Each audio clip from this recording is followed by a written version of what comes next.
Nama saya Fatarani Askia Putri, saya dari kelas 5B akan menceritakan sejarah Banten dan sejarah lahirnya Pancasila. Simak video ini.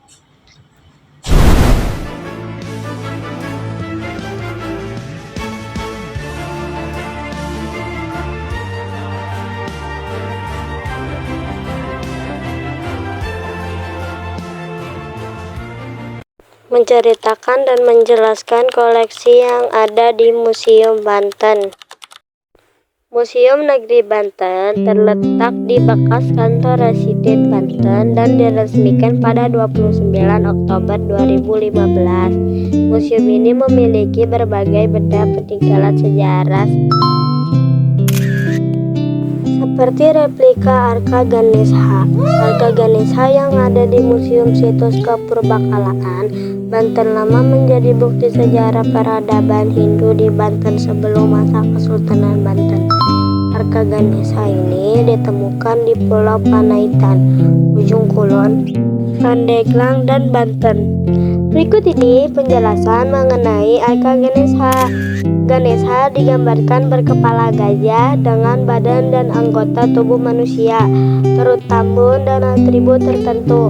Arka Ganesha di Panaitan terbuat dari bantuan andesit. Dalam ikonografi Hindu, Ganesha dianggap sebagai dewa kebijaksanaan, kesenian, dan pemusnah kesulitan. Ganesha juga dianggap sebagai lambang kesuburan dan pelindung. Pemujaan terhadap Ganesha bertujuan untuk memperoleh keselamatan, dijauhkan dari rintangan, dan diberikan kesejahteraan. Arka Ganesha tidak hanya ditempatkan di bangunan suci seperti candi, tetapi juga di tempat lain seperti perempatan jalan, bawah pohon, atau tempat yang ditinggikan. Penempatan Arka di Pulau Panaitan yang ramai dilayari menunjukkan harapan akan keselamatan dalam perjalanan dan perlindungan dari laut yang ganas. Arka Ganesha ini menjadi bukti penting dari sejarah dan kepercayaan masyarakat Banten pada masa lalu. Ada juga golok ciomas. Golok ciomas adalah senjata tradisional Banten yang kaya sejarah dan nilai keagamaan. Dibuat dari besi khusus ciomas, besi pondok kahuro, melalui proses penempaan yang rumit dan ritual khusus saat Maulid Nabi. Hanya ditempa di kampung Sibopong. Golok ciomas bukan sekadar senjata, melainkan simbol peradaban, kehormatan, dan persatuan. Elemennya mencerminkan nilai keagamaan dan karakter kesatria. Diakui sebagai warisan budaya tak benda sejak 2017 dan cagar budaya pada 2020. Model goloknya dilindungi hak cipta, terbuat dari baja pilihan. Awalnya digunakan untuk melindungi diri, melawan penjajah, dan berburu. Perbuatannya dilakukan oleh empu secara tradisional dengan doa-doa khusus. Ada juga uang pada era penjajahan di Banten. Masa VOC memperkenalkan uang kertas dan koin atau duit. Uang kertas dijamin perak sejak 1783. Masa Hindia Belanda. Gulden Hindia Belanda menggantikan mata uang sebelumnya. De Javaanse Bank mengeluarkan uang kertas gulden. Koin duit tetap beredar karena keterbatasan uang kertas. Masa penduduk Jepang. Gulden digantikan oleh gulden Jepang. Inflasi tinggi menyebabkan penurunan nilai uang secara drastis. Setelah kemerdekaan, mata uang rupiah mulai dikenalkan sebagai pengganti mata uang penjajah. Ruangan yang ada di dalam Museum Negeri Banten. Ada ruang koleksi, ada ruang galeri, ada ruang alat musik, dan juga ada ruang film. Sultan Ageng Tirtayasa. Sultan Ageng Tirtayasa 1631 sampai 1683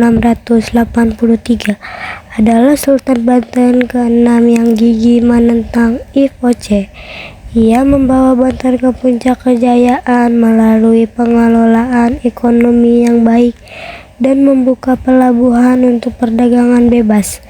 Menentangkannya terhadap monopoli IVOC menyebabkan blokade oleh Belanda. Namun ia terus melawan.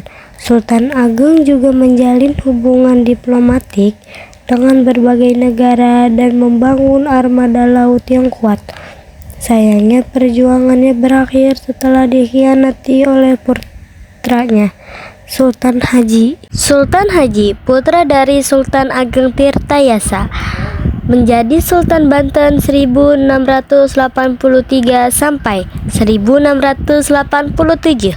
Setelah bersekutu dengan VOC, ia merebut takhta dengan bantuan Belanda, namun harus menyerahkan banyak wilayah dan hak dagang Banten kepada VOC. Tindakannya ini menandai awal kemunduran Kesultanan Banten. Jalannya konflik. Sultan Ageng Tirtayasa menentang keras keberadaan VOC dan melakukan perlawanan dengan menyerang VOC di Jakarta. Pada tahun 1652, ia juga melakukan sabotase dan merusak perkebunan tebu milik VOC. VOC menghasut Sultan Haji yang kemudian termakan hasutan tersebut dengan menuding ayahnya ingin menyingkirkannya dari tahta. Sultan Haji bekerja sama dengan VOC dan menjadi musuh ayahnya sendiri. Akhir konflik, Sultan Agung Tirtayasa ditangkap oleh VOC dan dipenjarakan di Batavia hingga meninggal dunia. Pada tahun 1692, Sultan Haji naik tahta sebagai Sultan Banten pada tahun 1683.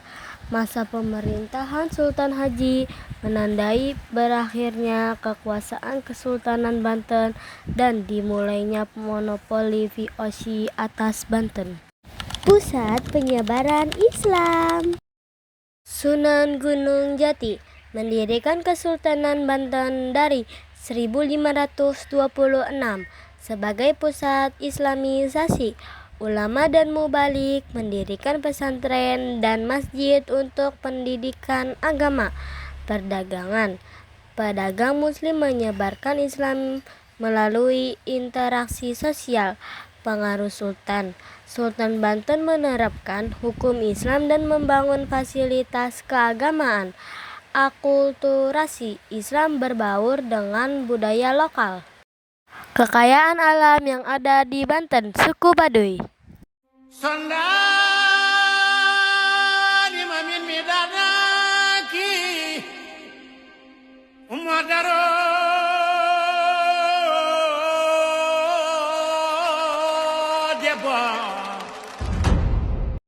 Kekayaan alam Baduy, sumber daya hutan.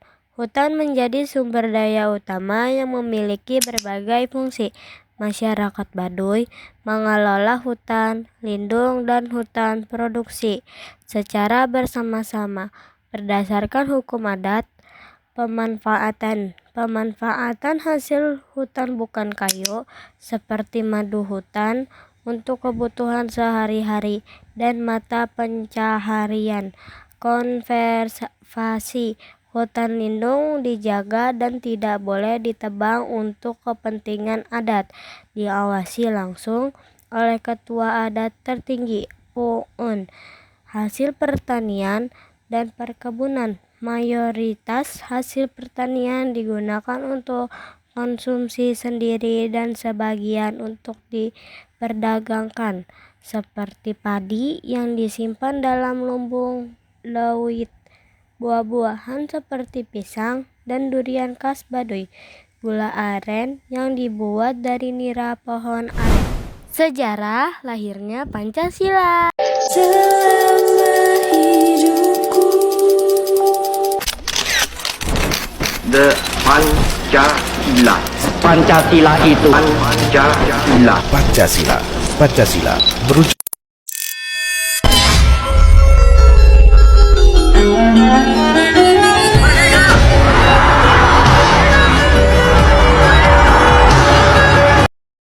Sejarah lahirnya Pancasila bermula dari upaya perumuskan dasar negara Indonesia setelah Jepang menjanjikan kemerdekaan.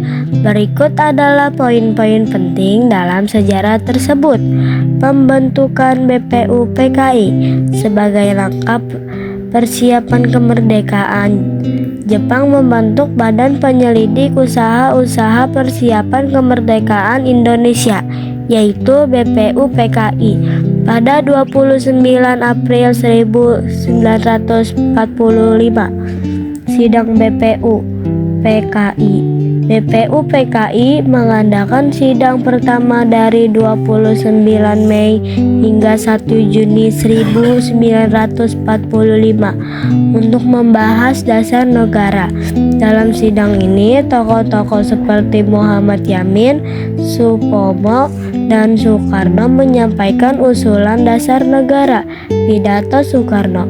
Pada 1 Juni 1945, Soekarno menyampaikan pidato yang dikenal sebagai lahirnya Pancasila.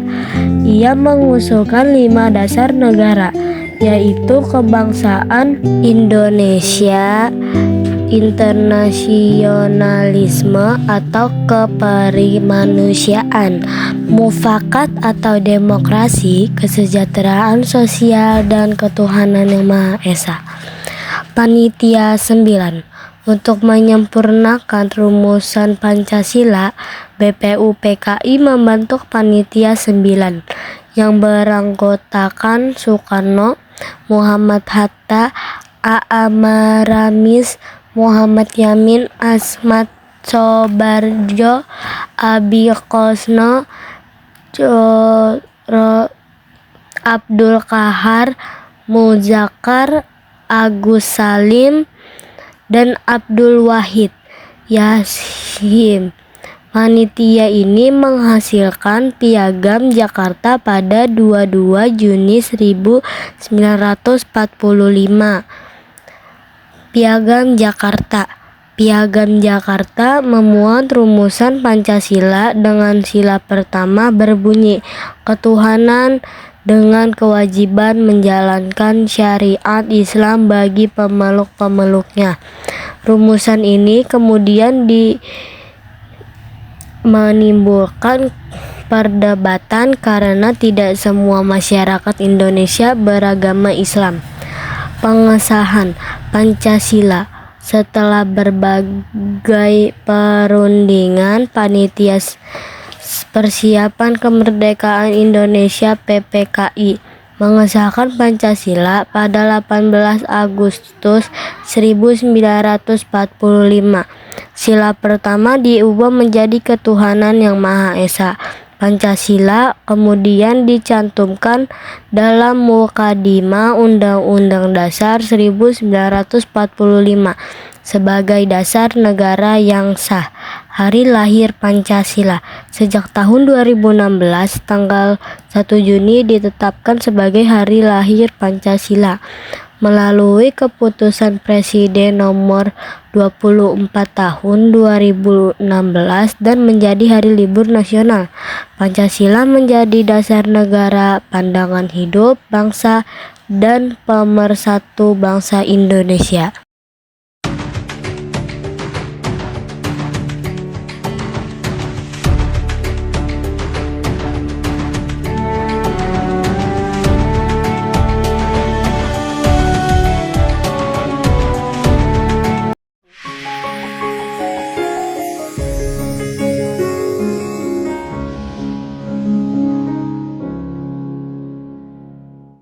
Sekian video dari saya. Semoga video ini bermanfaat untuk kalian. Wassalamualaikum warahmatullahi wabarakatuh. Dadah.